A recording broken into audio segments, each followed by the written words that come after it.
Welcome to the friendliest campus in the South. Shotgun, Blanchard, one back set, rolls right, pressure coming, throws, Middleton, got it! He scored! To the gem of the hills.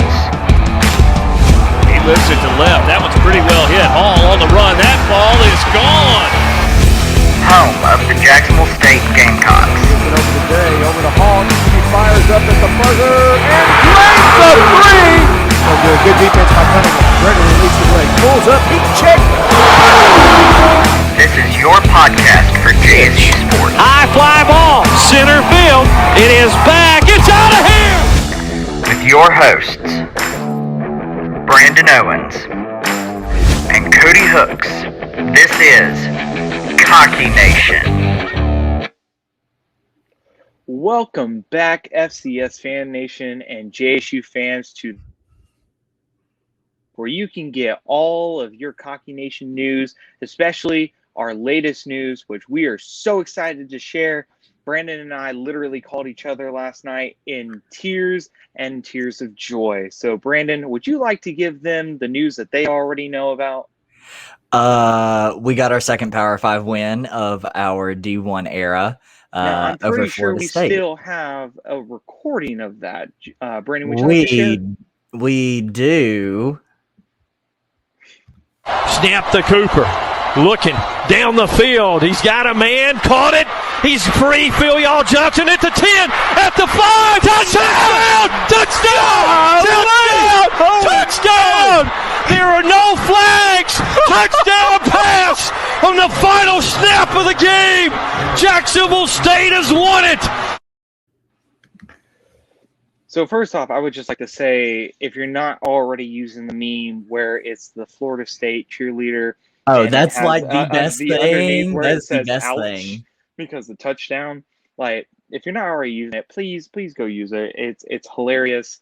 But of course, just as that recording said, it was the final play of the night. It is 6 seconds left in the game. It is 4th and 10. We are way past the 50-yard line in our territory. And Zarek Cooper throws a 59-yard touchdown to our wide receiver. We won the game 20-17. Brandon, your thoughts?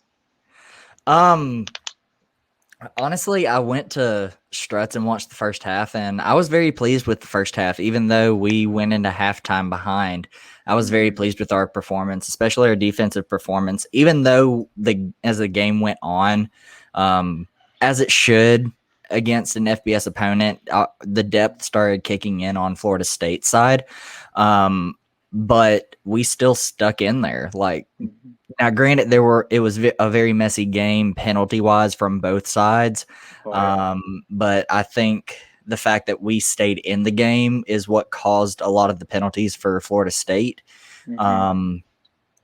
So the fact that we hung in all the way to the fourth quarter this go-round, unlike last year, and then throw that touchdown pass, like, I was already happy. We had just gotten a touchdown within 5 minutes.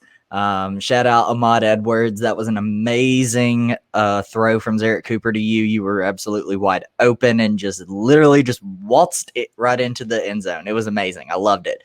So we were down 17-14. I was already happy with the score deficit for us. So whatever happened, I was going to be happy. But I really was not expecting a last-second touchdown to win the game. So I'm pretty sure – I live in Meehan Hall on Jacksonville State's campus. So I'm pretty sure that with the people that were in town, I woke everybody up with how loud I was screaming.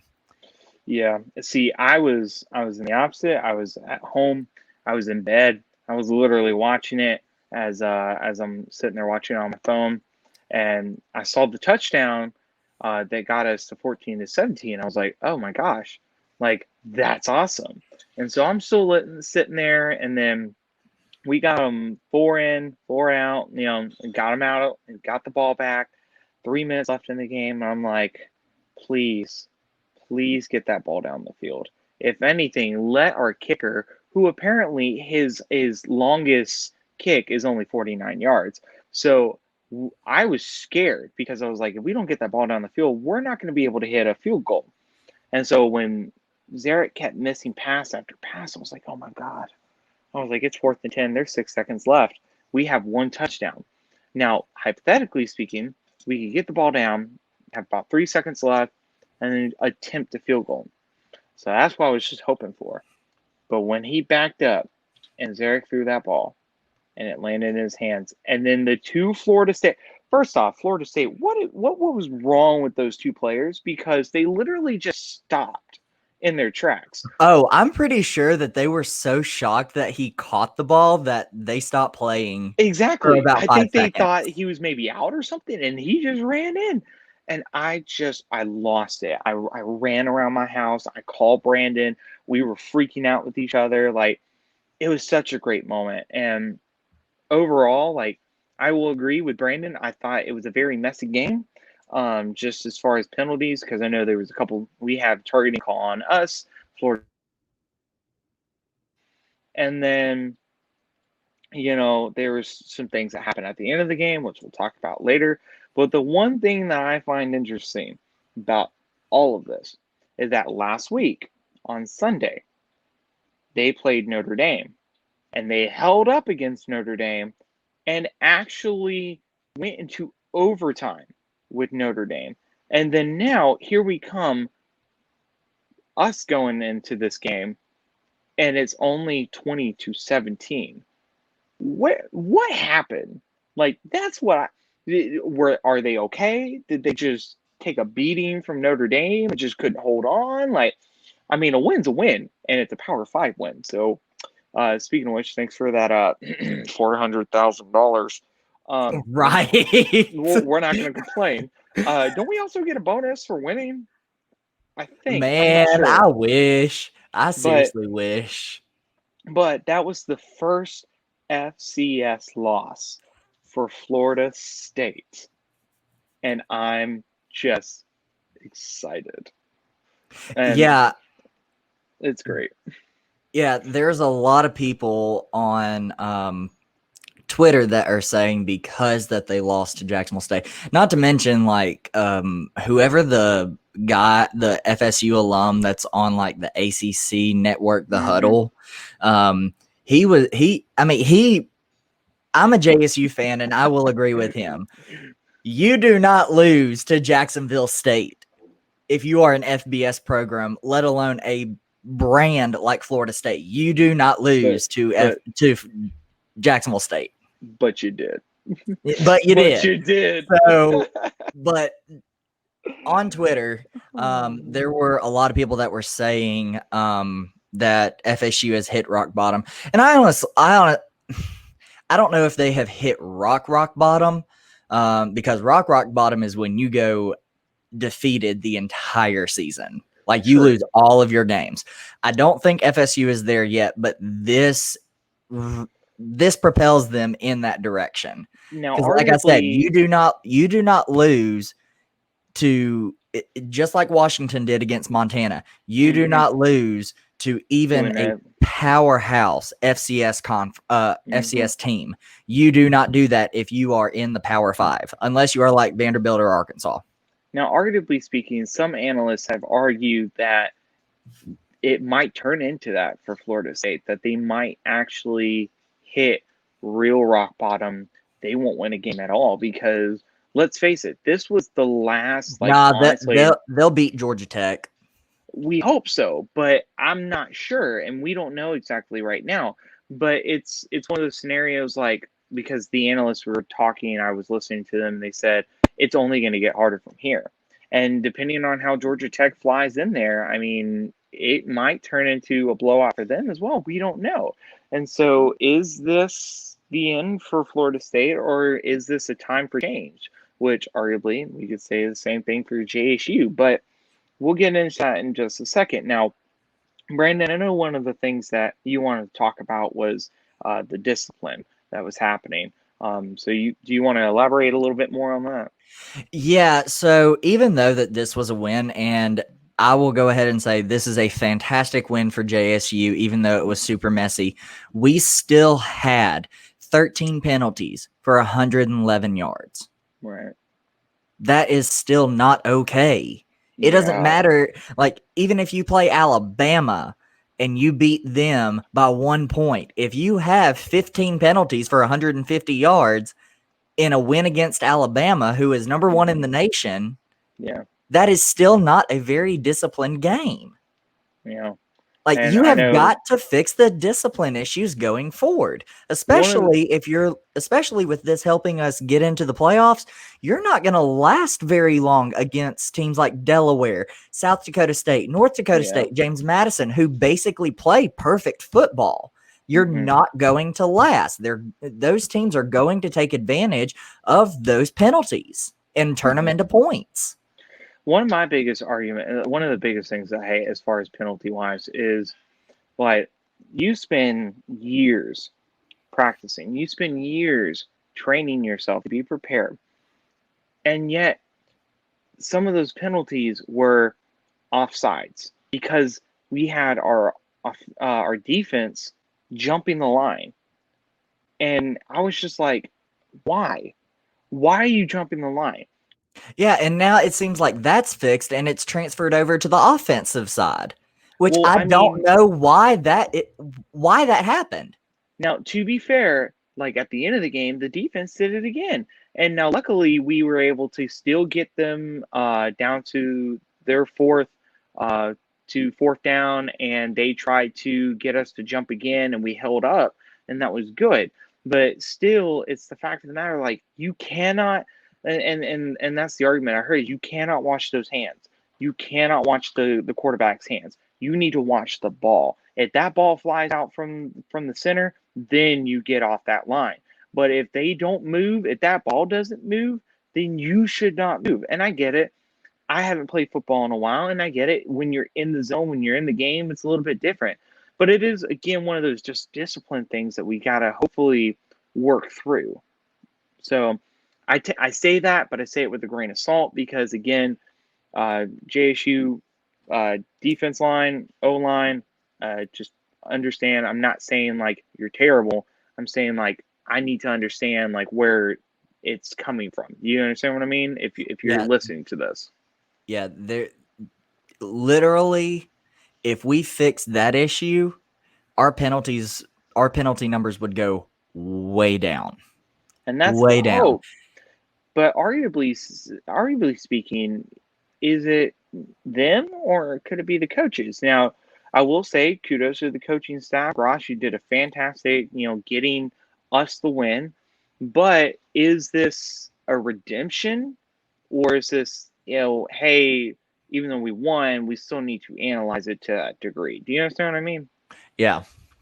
Well, there was a lot of people. There was one person in particular on Twitter that commented or posted that said, if this week this was a great win, but if we go into next week and we either don't beat North Alabama or we don't perform like we should against North Alabama, Gross is on the hot seat.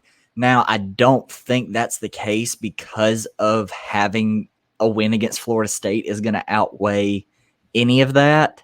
Right. But At the same time, that person does have a point. it should be the same for FSU's coach as it would be for Gross because in that scenario, I'm surprised FSU didn't fire their coach right after the game. Well, it's still a little too early now. Arguably speaking, and Brandon and I talked about when we're talking about coaching, we're talking about the discipline issues. I keep saying that our defense line needs to hold the line. I don't know, maybe I'm just paying attention to just certain plays, but one of the things that I just felt like we kept having a problem with is our defense line could hold up when a running back was coming through. There, especially with Florida State, Florida State's running back was just blowing through our defense line and some of our cornerbacks if they were on the outside. And so it was hard to watch that sometimes because I'm like, you have to hold the line. You have to stop the ball. And there were plenty of times where we did, but it has to be on a consistent basis. Right. And it almost seemed like because of that, our secondary had to come in and save them. Because there were numerous times where Nicario Harper would come up and stop the run. Yeah, we have got. I mean, I'm not really worried. It might have been just a bad game for the rushing defense because honestly, our passing defense was pretty good. Yeah, they held up. Still some issues, like every Yeah. team right now. Still some issues to fix before the end of the season or even the middle of the season. Mhm. But our passing defense looked pretty okay. I mean, I wouldn't say it looked good or great, but it looked okay. Definitely a lot better than UAB. But in the same breath, like I'm not really worried about the rushing defense because it was probably a bad game. I mean, we shut down UAB's rushing attack, so I'm not really worried that we couldn't stop FSU's rushing attack. FSU is supposed to be a better team than UAB. Now, after this game, is that really in question? Probably with the entire nation, but realistically, FSU should be the better team. So I'm not really worried. So here's me playing devil's advocate because you say we stopped UAB, but arguably speaking, we didn't because otherwise, like we did on as far as like rush, but if our defense was to stop them, then we would have not given up 31 points. Was it 31? 31. 31. So that's my argument. But look at the majority of the scores in the UAB game. They were passing. They weren't rushing. Fair. Fair. But enough with the defense. Let's go ahead and let's talk about offense. I just want to say I found the most hilarious meme today, where it was Dabo Sweeney like laying in bed looking at a photo, and it was a photo of Zarek when he was still at Clemson, and it was like just a picture of him, and it was like when you're missing Zarek too much because Clemson is just having some struggles right now.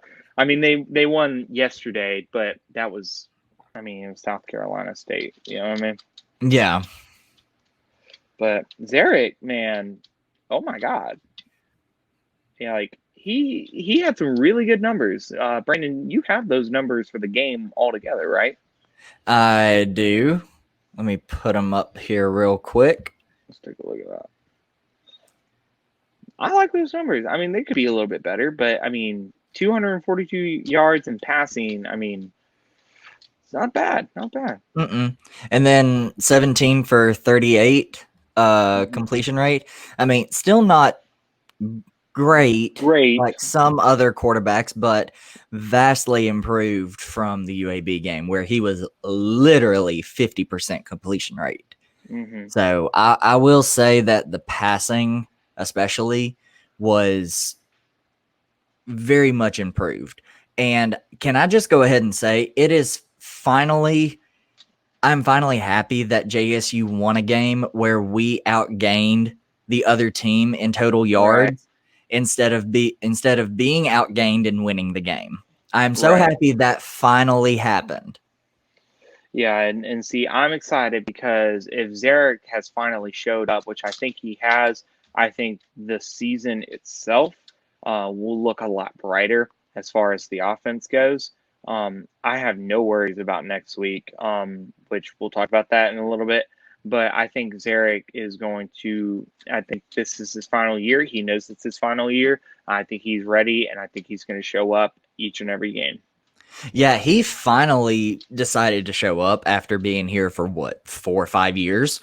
So thank you for finally showing up. I hope you stay here. I hope you stay at the party because we are hoping that you take us all the way to Frisco this year. So please just get better from this. This was a fantastic game for you to show up, and I hope you stay this way as far as your playing goes, and you just improve from here because we're gonna need it. Trust me. Oh yeah, and not just him, but Ron Wiggins, man. Like he, for all any of you that don't know who Ron Wiggins is, or maybe you just started hearing his name, he was second in the state as far as like stats. And he went to Jacksonville high school, Mm-hmm. and he decided to stick to home and join the Gamecocks, and he had a really good night too. So Wiggins, you're looking good, man. And if you're listening to this, I'm excited to see more because I think you're going to be a real good running back, not just for us, but if you keep up the good work, it's going to look good later in the future. Yeah, I want to also highlight another running back. Now, Josh Samuel, we know you're good. We don't have to say that every episode. You're good. Trust me. But Right. Pat Jackson, I heard Yeah. Pat's name so much. Oh, He yeah. had 10 rushing. He had 10 carries for 39 yards. Now, not great, but I mean, there was one play towards the end of the game where he had the ball and he was just plowing through the defense of Florida State. They had maybe 5 guys that were his size or bigger trying to take him down. He was staying up. I was like, "Daggum, Pat Jackson, like, come on, like, we need more of this." Yeah. Now I will say, Pat Jackson did play. He played a little bit more than Wiggins did. Wiggins, I think he only had a little bit of time.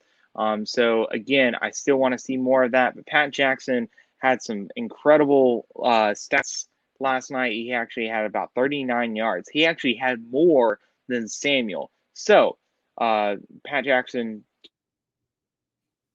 did this year as well.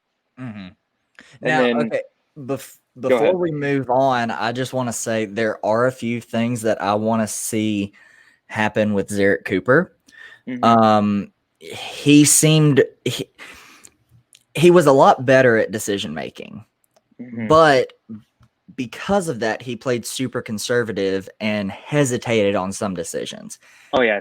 I would like to see him think of what to do because he sees something and act on it. Right. Like I both my sisters completely were at the agree. game. Mhm. And the youngest one, she said that she got so frustrated with Cooper seeing a gap in the Mhm. line and not tucking the ball and running. Like, Cooper, please, if you see that, take advantage. Right. Please. And I completely agree because there were times where he would just stall. Like he would be in the back and I'm like, are you gonna throw the ball or are you gonna run it?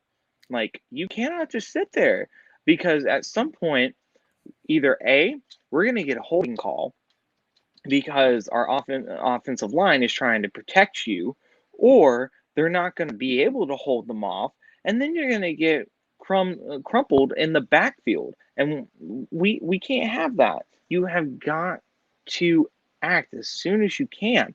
I get it. When you're in the zone and you're in the moment, it's one thing, but like we got to see a little bit more of an action as soon as you can, not let me sit there in the back unless you are comfortable with that and you know that you have the time. There's a difference. You know what I mean? Mm-hmm. But yeah, it was Cooper altogether was a lot better this game, and it was fun to watch. Yeah, I really enjoyed this game.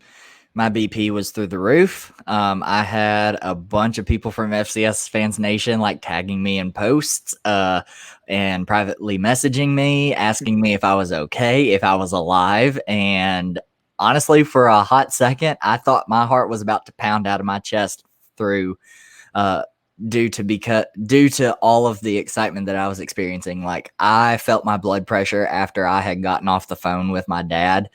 And my heart was literally racing. Like I Right. had to sit down and calm down so that way I would feel a lot better. Oh yeah, and definitely as far as like receiving goes, like Wells, Phil Johnson, like got that winning touchdown. I mean, you guys performed Ahmad in that. Edwards. Ahmad Edwards was a fantastic. Like they did so well, and I kept saying it. Now you said that they were gonna lose, and I was right. So I'm just gonna go ahead and say that y'all watched last week. You already know, and so Okay, I just like to. but for 59 minutes and 54 seconds. Who was right? But that's not what matters. It's the ending result. Just saying. I'm just saying, man. But who was leading for the entire game minus the last 6 seconds? Shh, that's fine. Now, there is one thing I do want to talk about, and Brandon, I'd love to get your input. I'm gonna give my input first, and then see what you think. So you've probably seen a lot of posts about it. You've probably seen it on some of the Facebook pages that for sports. But at the end of the game, Jacksonville State, some of our players decided to grab some of our cheerleader flags, go into the center of the field on the Seminole, and stamp the field. And so I've heard some people say that is incredibly disrespectful. Like, why would you do that? Or I've heard some people say, well, they deserved it. They were taunting us the entire night. Some of their fans were taunting us. And so I've heard both sides of the spectrum.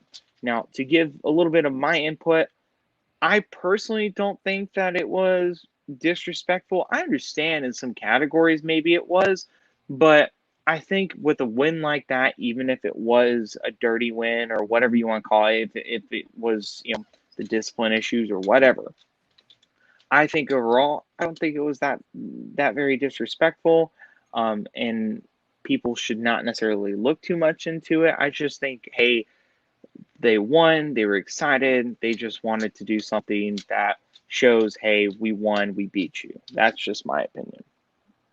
Yeah, I don't think it's disrespectful at all. It's football.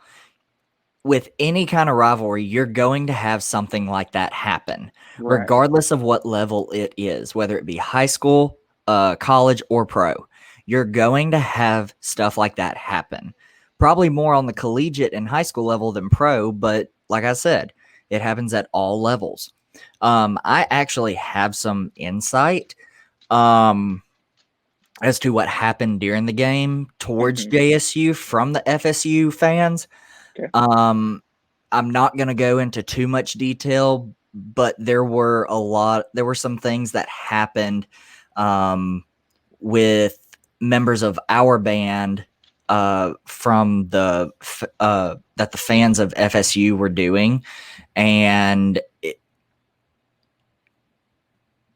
those FSU fans, in short, better be glad that I wasn't present at the game.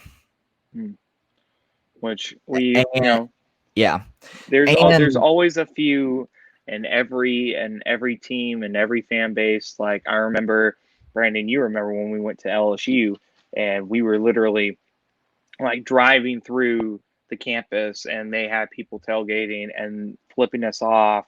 One person dropped their pants on us, So, I mean, there's always people, and, that shouldn't necessarily define the rest of the fan base. But at the same time, you have to be a little more respectful. You know what I mean? Yeah.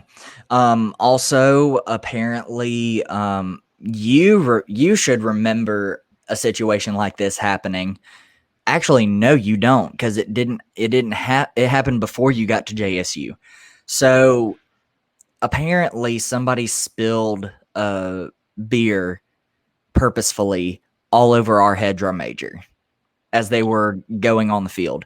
I heard about this. And if some of you older JSU Marching Southerners alumni remember, there was a playoff game against UTC, and it wasn't beer because we didn't sell beer at the time at the stadium, but we had drinks thrown on us right before we went on for halftime.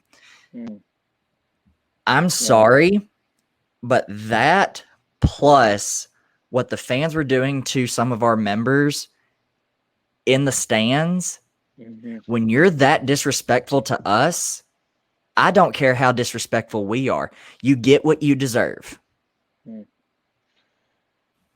That's actually a good thought, and I think at the end of the day, fans that think that it was disrespectful, not saying that your opinion is wrong. All I'm saying is maybe we we acknowledge that it happened, but I wouldn't say that it's like the end of the world. I think it was Right. just people excited, our team was excited, and they just wanted to do something that shows that excitement. And so that's where I'm leaving it. I think at the end of the day, I wouldn't look too much into it afterwards. Yeah, some people were calling us classless, but really, if you had another team that was being just as classless to you, Hmm. you can't tell me that you wouldn't do something to get back at them, Hmm. or do something that in that team's eyes is disrespectful. Right. You can't tell me that you wouldn't do something like that. Yeah. There's always what ifs, and that's hard. And that's why we have to go with what happened and what's the future. And speaking of the future, Brandon, do you have anything left for the Florida State game other than, hey, we won and it's great? Whoop Knowles. Whoop Noles. I can say, it was a great game. It was fun to watch. Hey, if y'all want to play again next time, go ahead. They ain't gonna call us back. That ain't gonna No, they ain't happen. gonna ever call us back. But if they want, you want to do it again, say our place. That won't happen either. I know.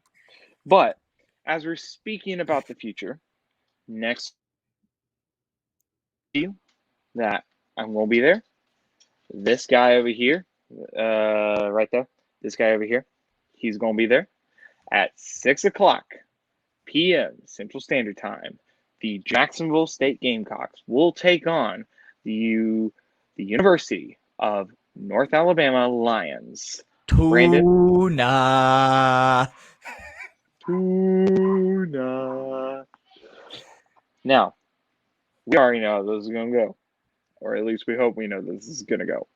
Because last time JSU played UNA at JSU at a 6 p.m. game, it was 2016, and that was my first year. 30-12. 30-12. And that was my first experience being a Southerner in the stands, in the field, and it was so great. And it's going to be wonderful. That was my first Wait, game. was 30-12 the last time we played them in Jacksonville? It might have been the last first time. one? I don't know. Let me while we're talking about it, I'll look it up. But Brandon, tell me what you think's going to happen. So just to give some backstory about this game, it is band day at JSU, which is a huge recruiting event for the Marching Southerners. We usually have 2,000 to 3,000 kids sign up because of COVID still being a thing. I don't know how many students are going to be at the band day, but we usually have a huge crowd on band day, and I don't think that this is going to diminish that at all. Do you have something? Yes. The last when we played them that game, it was 17-24. So not a huge gap, but it was still a lot. No, of I'm fun talking about last time we played them in Jacksonville. Oh, and yeah, that was the last time we played them in Jacksonville. That was in Florence. That was the last fall.